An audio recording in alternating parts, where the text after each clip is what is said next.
Now, with just under a week to go until the FPL season kicks off, I've narrowed down my team to, well, not one, not two, but three potential drafts that I could go into the start of the season with.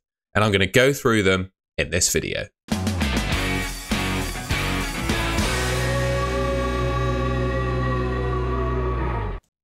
So then we'll look at the first team. And I'm not going to do my usual position by position player reveal because, well, I've got three drafts to go through. And I figured going line by line on each team might get a bit boring for everyone watching. So one thing you'll notice straight away in this team is that I've gone for Dominic Solanke. Now, we all know that it looks like the Spurs transfer is gone ahead and it's pretty much concluded. I saw a quote from Ange Postecoglou do the rounds on X yesterday basically, saying that he isn't afraid to thrust players straight into the starting 11 once they've been signed.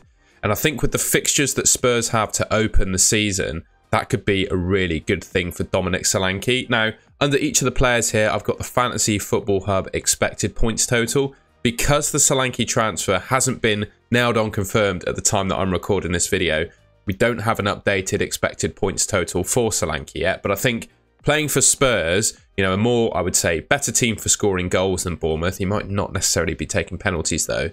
I think he could be in and around sort of a similar expected points total to maybe Eze that you can see there. Obviously, it's not produced yet for Fantasy Football Hub because the transfer isn't confirmed. But yeah, Dominic Solanke with that transfer for Spurs, to Spurs, I think is going to be a really good asset. And 7.5 million is a really good price. Rest of the team then, Dean Henderson in goal. Now, I think he's my pick of the 4.5 million goalkeepers.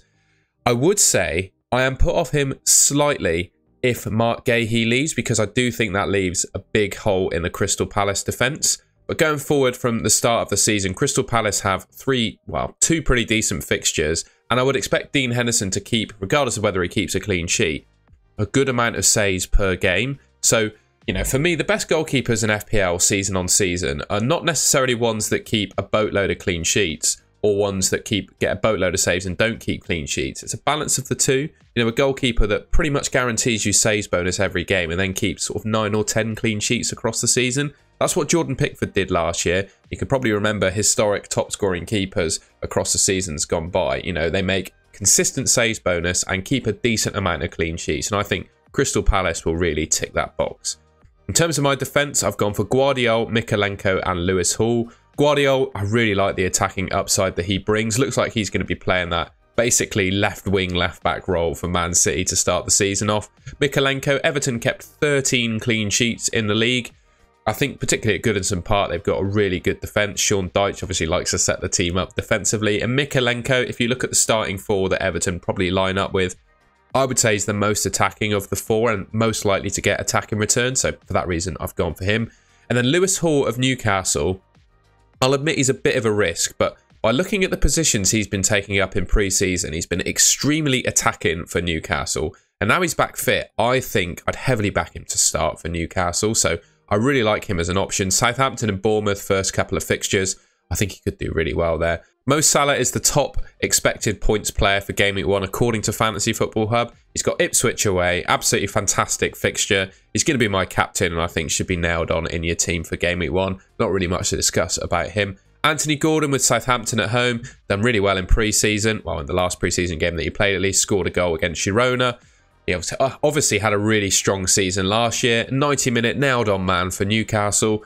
The one thing I would say, and the point kind of extends to Eze as well, so things could change before the start of the season. Gordon is linked to Liverpool, and Eze, of course, is linked to Man City. I don't think either of these players will actually leave their respective clubs, but we have to be flexible if they do. But right now, like I said, I don't believe they will move, so they're both in my team. And then a 5.5 million midfielder. I like Smith Rowe as the option, right? I just have a feeling that I know it's a sort of a club downgrade from Arsenal to Fulham, but it's obviously a minutes upgrade. And I just think he's going to have a really good season this year. But if it isn't Smith Rowe, there are so many decent options at 5.5 million and even below. There are some decent options at 5 million. You've got the likes of Amad Diallo of Man United. You've got Minter of Brighton. You know, Callum Hudson-Odoi, Elanga, players like that, right? There are so many options in and around this price point. I think don't necessarily need to worry too much about who you go for to start with, but look to bring in who looks to be emerging as the best option at this price point. And what I do think it means is that you should have a placeholder. Well, you'll see this across a trend in all of my teams, but you should have a placeholder for a sort of 5 to 5.5 million midfielder, because, like I said, I think there are so many options in this position at that price point. Kind of makes sense to fill a kind of role in your team with a player of this price point. Up front, I've got a Salah and Haaland double up.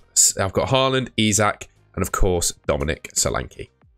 So I plugged this team into the Fantasy Football Hub AI team rating tool. You can find that, by the way, you can sign up to, in fact, to Fantasy Football Hub on a link below in the description. I get you 50% off a sign up. You can look at all these expected points for all the players in the game across the season. Get your team rated by AI. Plenty of Opta stats. In fact, all of the stats you could ever need to be good at FPL are available on Fantasy Football Hub. Like I said, I get 50% off on the link if you want to sign up in my description.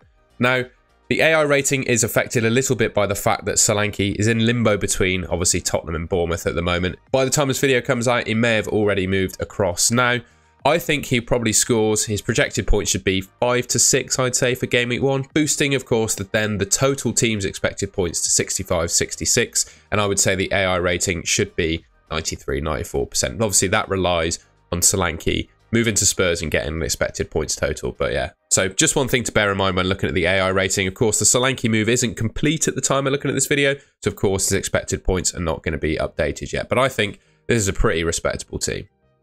You're going to see a fairly common theme emerging through the teams that I reveal in this video. Henderson, Mykolenko, and Hall are going to be kind of common defenders across most of the drafts that I make. I think they're, the best goalkeeper and 2 of the best 4.5 million defenders available. I've actually gone for Trent in this team. When you look at the defenders' expected goal involvement stats across the Premier League this season, Trent Alexander-Arnold comes out way on top, just above Pedro Porro.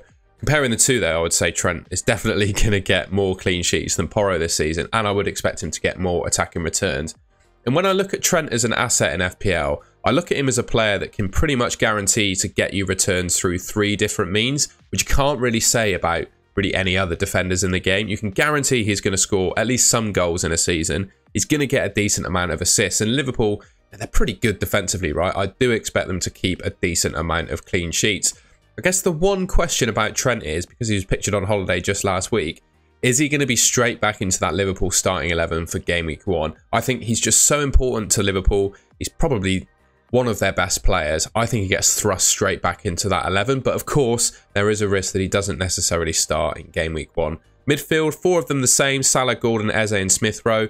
But I've gone for Nkunku here instead of Solanke, allowing me, of course, to upgrade Guardiola to Alexander-Arnold, and then Haaland and Isak up front. The bench, pretty much the same, but I've had to pick Stewart, a 4.5 million forward, but I still have 2 starting bench players in Robinson and Barco. In terms of a Fantasy Football Hub rating, this team gets a 93% AI rating with 65.4 expected points. So if you remember back to the team that had Solanke in it, 60 points, 86% AI rating. This has got 65, 93. So if we go back, say Solanke's expected to score, what, 5 to 6 points in game week 1? We're Nottingham Forest away. A return, I would say, isn't out of the question. So yeah, I would say that first team, I'd probably say my estimate of 92, 93 is probably pretty fair. This team, of course, doesn't need an estimate. All the players have confirmed expected points totals, 93%, 65.4 expected points. Again, one thing I would say, Smith Rowe is very flexible. I picked Smith Rowe because I personally think he's the outstanding asset at that price point. With the amount of money that Fulham have spent on him, I think they pretty much guaranteed that he's going to start the first 3 games at least. And I do think he's probably going to be the best player at this price point as well. But also, like I said, there are so many other options at 5.5 million or even cheaper that if Smith Rowe isn't necessarily the best option at that price point, I do believe that one will emerge. So quite simply, you can hop off Smith Rowe and get that player. I really like this team. I do think the one kind of doubt around it is Stewart, the 4.5 million forward on my bench. Ultimately, though, you're never really going to use your third bench player, so I wouldn't be too worried about having him on my bench. The final draft is a bit of a halfway house between the two that you've seen so far. So the same sort of structure. In fact, I thought it'd be worth talking through the players, probably to start off with, really, that I've commonly picked throughout all of the drafts, because, well, I think they're just the best at their price points, and they're pretty much locks in my team. So Henderson and Bentley is my goalkeeper double up. Barco, Mikalenko, Robinson and Hall are my main choice of defenders. Smith Rowe, Eze, Salah are the midfielders that I'm going for, and Haaland and Isak being the two forwards that are obviously commonplace in all of the teams. And this one, like I said, is a little bit of a halfway house between the two teams that I've showed already. So I've gone for Trent and Nkunku and Solanke in addition to, the core team that I mentioned before. I do really like this team. Of course, it's potentially missing Anthony Gordon, who's made it into other drafts. I've gone for Nkunku instead. What I've basically done, upgraded Guardiola to Trent, downgraded Gordon to Nkunku. And I guess one of the key decisions I have to make on a Solanke draft is whether I go for Guardiola and Gordon and Trent, or Trent and Nkunku. I think Guardiola and Gordon probably means I get more minutes. I think Nkunku is probably, hear me out, Nkunku is probably less nailed than a combination of Guardiola and Gordon. Like Nkunku and Trent Alexander-Arnold, their expected minutes is probably a little bit lower than Guardiola and Gordon, even though Guardiola's not immune for rotation. I just think Nkunku's minutes are that much more unsafe than any other player that I've gone for, if that makes sense. So yeah, basically, as you can see, the core fundamental players of most of my drafts are about the same, and it's just choosing those sort of 3 or 4 different players now to make it complete. So looking at the AI team rating here, again, try to add on Solanke's points in your head because they're not quite updated in the FF Hub tool yet. 85% AI rating, 59.4 expected points. Again, I think this is, low 90s, low to mid 90s in terms of AI rating and above 60 expected points with Solanke's points total updated. And yeah, those are my 3 drafts, and hopefully if just go back again.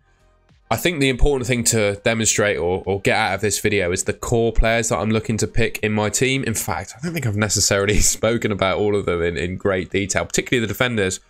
Barco, I think, is probably the strongest of just all the 4 million defender options.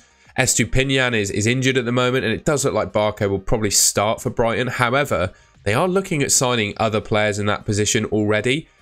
So maybe someone like just Harwood Bellis or Wout Faes could come in, just because those are players that you can pretty much guarantee will start every week. They might not necessarily score as many points as Barco does week on week, but with a 4 million defender, I think the most important thing is just to have one that plays. Mikalenko, I think Everton are probably going to be one of the stronger defences in the league, playing under Sean Dyche, kept 13 clean sheets last season. And Mikalenko is probably the most attacking of the Everton defenders. Anthony Robinson, we'll just go back so you can see his expected points for the first 3 on the bench here. Got Man United away first up, which is obviously a fairly tough fixture. Then he plays Leicester and Ipswich, 2 promoted teams in game weeks 2 and 3, and I'd quite happily start him for those games if required. I do think Lewis Hall is going to be first choice at left back for Newcastle, looking really, really attacking in how he's been used during pre-season. I just really like him as an option. And then I've spoken about Smith Rowe, Eze, that talisman for Crystal Palace, Mo Salah, best captain for game week 1 and probably the best FPL asset in history. Haaland, I've had the discussion in my head. I'm picking Haaland because I think he's the best captain in game weeks 2 and 3. And Isak, everyone's got him in their drafts for obvious reasons. 8.5 million for a player that could genuinely, if he stays fit for most of the season, score 25 to 30 goals. So yeah, those are the core players and the 3 drafts that I'm going for. Alright then, that's the end of the video. I hope you enjoyed that. Bit of a different spin on the other team reveal videos that I've done. I usually just talk about one team and reveal it position by position. But here I thought it'd be useful. We're kind of in the middle of these 3 drafts at the moment, and rather than just try and explain another new draft to you, I talk through the 3 that I'm currently deciding under. And later on in the week, I'll do a full team reveal of my final team selection ahead of the deadline. But yeah, this is where my mind is at the moment. Let me know in the comments what you think of those 3 drafts, and if there's one in particular that you prefer. If you enjoyed the video, please leave a like rating. And if you want to see more content from me, subscribe to the Golden Goal channel, which should be just there on your screen. Thank you very much for watching, and I will catch you in my next video.